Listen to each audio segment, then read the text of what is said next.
That's democracy. That's America. A democracy that gives us the space to work through our differences and debate them peacefully. Do you still think that democracy is the most effective form of government? I do, but it has to be a democracy that's fair.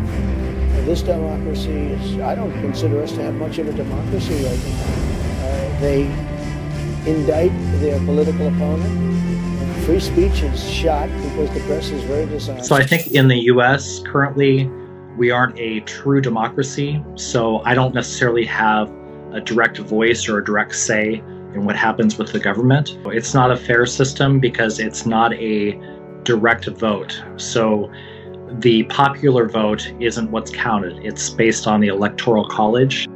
It's happened in the past where it'll be very close with the race of the 2 or 3 candidates, and then when the electoral vote comes in, it's the exact opposite for what the popular vote is. Money has just become too much of an incentive in politics in the U.S., in my understanding. Lobbying is also kind of an issue, especially since corporate personhood became a thing, in that you need a lot of money to campaign to be president.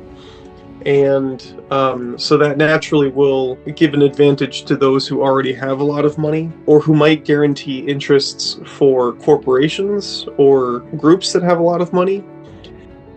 As the raging internal discord continues between the Democratic and Republican parties, is it true that the American voters have felt tired out and lost their hope? Some even claim the 2024 presidential election will be the crossroad for American democracy, either gathering steam for reform or going even worse. Has the system ceased to exist to this date?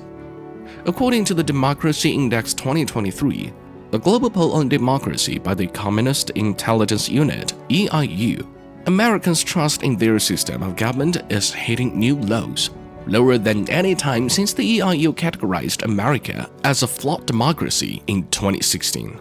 According to a survey released by The Economist, just 40% of moderates say that there is a party in America that represents their opinions. Another poll from Golab, a global analytics agency, also showed that a new low of 28% of U.S. adults are satisfied with the way democracy is working in the country.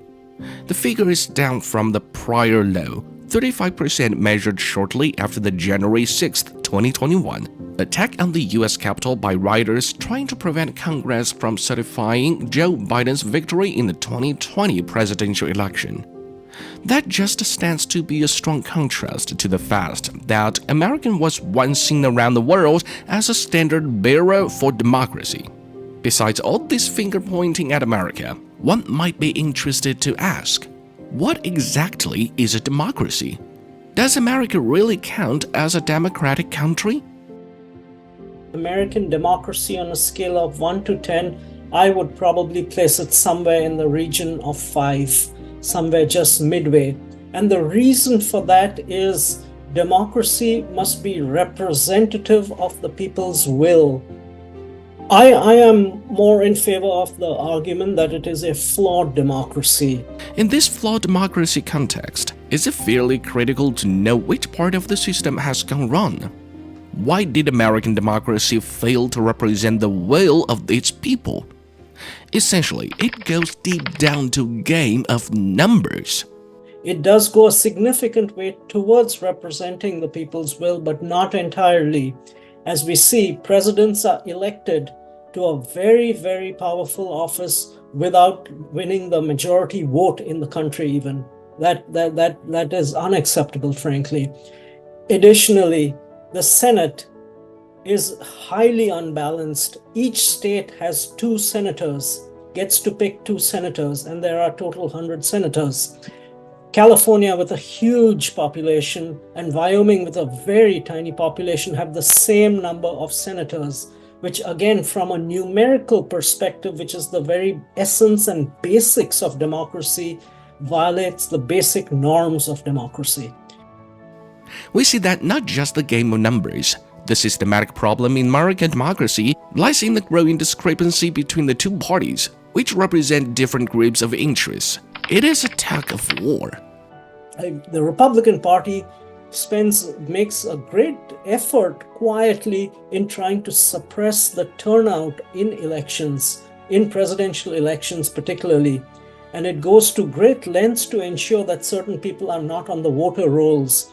This is because they know they are not going to get the votes of those people, typically the marginalized people, because the Republicans have been, for the most part, a party of the rich.